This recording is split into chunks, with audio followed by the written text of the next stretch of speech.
आपले सन्माननीय पक्षप्रमुख उद्धवजी ठाकरे, विनायकजी राऊत,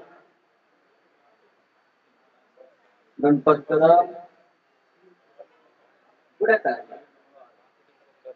अरविंद सावंत, सगळे कोकणचे सुपुत्र इथे हजर आहेत.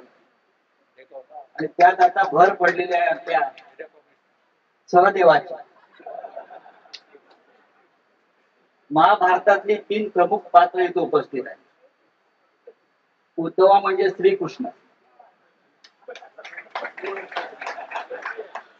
संजय आहे, आणि सहदेव हे फार महत्वाचं पात्र होतं.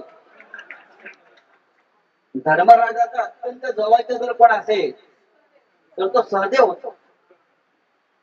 आता तो श्रीकृष्णाच्या जवळ आहे. आपण सगळे शिवसेनेचे कार्यकर्ते, शिवसैनिक